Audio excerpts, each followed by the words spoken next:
Bueno, pues muchísimas gracias, muy buenas noches, Estrellita. Gracias por estar con nosotros aquí en A Tiempo 21. No, pues yo encantada de estar aquí con ustedes. Muchas gracias por la invitación. Muy bien. Pues cuéntanos, porque en la Ciudad de México todos los días estamos pues sufriendo con este fenómeno que es el cambio climático, pero muchas veces no nos damos cuenta qué es y cómo nos está afectando a los capitalinos. Mira, el tema del cambio climático es un fenómeno que se está sucediendo a nivel global. No solamente es exclusivo de México, sino de todos los países. Y bueno, definitivamente nosotros como ciudadanos estamos viviéndolo en el día a día por la variabilidad climática, los fenómenos extremos, tanto de sequías como de inundaciones, y también pues en términos del uso del agua, la disponibilidad que hay con respecto al tema del agua. La contaminación también tiene que ver, contribuye muchísimo con el incremento del cambio climático. Entonces, es un fenómeno que nos está afectando a todos y que tiene incidencia en muchísimas agendas, no solamente en el tema ambiental, sino en el tema de salud pública, en el tema de pobreza, en el tema de desarrollo económico y de movilidad social. Muy bien. ¿Qué pasa con el agua en el Valle de México? Nos inundamos de pronto, pero al día siguiente puede que no tengamos agua en la llave. Así es.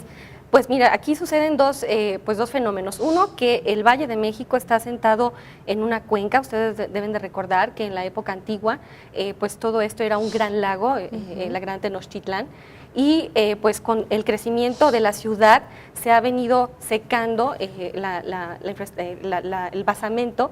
Sin embargo, pues existen pues lodos y todo esto que todavía están en movimiento, que de alguna manera pues va a seguir reconociendo todavía esa capacidad de absorción de agua, ¿no? Entonces, definitivamente la ciudad pues va a seguir inundándose en tanto no sigan avanzando los programas y las inversiones para poder rescatar la ciudad. Pero también el tema de la disponibilidad de agua, curiosamente ya tenemos las dos caras de la moneda. El abasto con respecto al tema del agua pues está también en una situación bastante crítica. ¿Por qué? Aquí los principales fuentes para el acceso al agua pues están cada vez siendo menos disponibles y estamos extrayendo agua de otras zonas aledañas aquí a la Ciudad de México, lo cual evidentemente pues implica costos muy onerosos. Sí, claro. Entonces tenemos las dos caras de la moneda. Por un lado, el hecho de que la ciudad esté asentada por sus características orográficas pues se va a seguir inundando, y por el otro lado la disponibilidad de agua para consumo humano pues va a seguir siendo también crítico. Yo creo que el gobierno de la ciudad ha hecho pues programas y proyectos e inversiones bastante interesantes para poder mitigar la afectación que está teniendo la población. De hecho, existe el Centro Virtual de Cambio Climático, ¿no? Y justamente, Estrellita, comentabas esto de que afecta al cambio climático incluso en el desarrollo económico y también afecta a la pobreza. Esto de la falta de agua también se puede ver en delegaciones como Iztapalapa, en Gustavo Madero, que justamente hace unas semanas en Gustavo Madero había un desabasto de agua increíble, ¿no? ¿Cómo es esto? ¿Hay grupos vulnerables específicos que se ven afectados por el cambio climático? Claro, yo creo que el tema de cambio climático en México y en los países en vías de desarrollo tiene cara pues de pobreza. Aquí en México estamos hablando de la población indígena y de las mujeres sobre todo. Los pobres, desafortunadamente la población que está en pobreza tiene menos capacidad de recuperación ante un desastre natural. Claro. El 90% de los desastres naturales en México están asociados al cambio climático, tienen que ver con la variabilidad climática. Y sin embargo, pues la población que está viviendo en pobreza no tiene seguros de cobertura, ¿no? Cuando pierden sus viviendas, pues es pérdida total y tienen pocas posibilidades de recuperarse. Pues sus cosechas también las pierden. Entonces, estamos hablando de que la agenda de cambio climático está hermanada con la agenda de combate a la pobreza. En la medida en que nosotros resolvamos las condiciones de vida que tiene la población vulnerable, pues vamos a generar mejores oportunidades de que ellos se puedan recuperar ante el cambio climático. Correcto. El cambio climático tiene dos agendas, que la mitigación y la adaptación. La agenda de adaptación tiene que ver con la pobreza. Sí. Porque la mitigación implica la reorganización de los países, sobre todo los industrializados, porque son los que están generando pues, más gases de efecto invernadero. Sí. Y la agenda de adaptación tiene que ver con los países, sobre todo en vías de desarrollo y que están en condiciones de pobreza. Esa es la agenda a la que tenemos que apostar y a la que tenemos que destinar todo el conocimiento, infraestructura, capacidad, inversiones. A estas dos te refieres, o a la adaptación. En el tema de adaptación, correcto, sobre todo los países en vías de desarrollo. Aquí, si desglosamos un poco más, yo vería todavía dos niveles.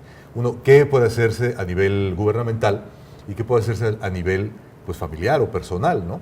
Entonces, sí, qué bueno que nos den, pero ¿qué doy yo? O sea, ¿yo qué puedo hacer en lo personal, en mi casa o en mis hábitos para no salir tan perjudicado en estas situaciones? Efectivamente, yo creo que hay dos niveles de realidad en el tema de cambio climático. Por un lado, el mundo de las negociaciones en el que están inmiscuidos los gobiernos, por eso es el grupo de trabajo que ahorita señalaban de Claudia Sheinbaum, que trabaja para el IPCC de la Convención Marco de las Naciones Unidas para el Cambio Climático, donde los gobiernos están haciendo un esfuerzo pues, de llegar a acuerdos a nivel internacional para mitigar las emisiones. Pero por el otro lado está el día a día, ¿no? El que vivimos, como comentábamos inicialmente, en términos de inundaciones, de variabilidad climática, de que no puedes planear una cosecha, de que ahora tienes que planear la infraestructura en términos de pues, si va a subir la creciente del río o qué es lo que va a suceder. Y en ese nivel de realidad es en el que todos estamos ahorita inmersos. Sí. Entonces, ¿qué es lo que necesitamos? Que los centros académicos generen información, herramientas de conocimiento para la mejor toma de decisiones. Está muy bien eso. Por un lado, eso me encanta, Estrellita, los, pero ¿qué puedo hacer yo? los ciudadanos tienen que repensar sus hábitos de consumo. Ajá. Mucho tiene que ver el hecho que estemos consumiendo productos derivados del petróleo, que estemos generando basura, que estemos haciendo altos consumos de electricidad. Todo eso de alguna manera contribuye también con el hecho de que se agude el cambio climático. Entonces, todos como ciudadanos en nuestro día a día podemos hacer muchísimas cosas. Ya lo señalaban aquí en la encuesta, muchos de los ciudadanos, me parece maravilloso, qué bueno que la ciudadanía esté consciente de las medidas que pueden adoptar en términos de pues, los focos ahorradores, no dejar abierta la puerta del refrigerador, no usar tanto el automóvil para desplazarse, ¿no? Yo creo que todas esas pequeñas medidas de alguna manera contribuyen en masa para poder mitigar el cambio climático. Estrellita Fuentes Nava, muchísimas gracias por esta visita, que no sea la última vez porque Claro estos temas no. son extraordinarios.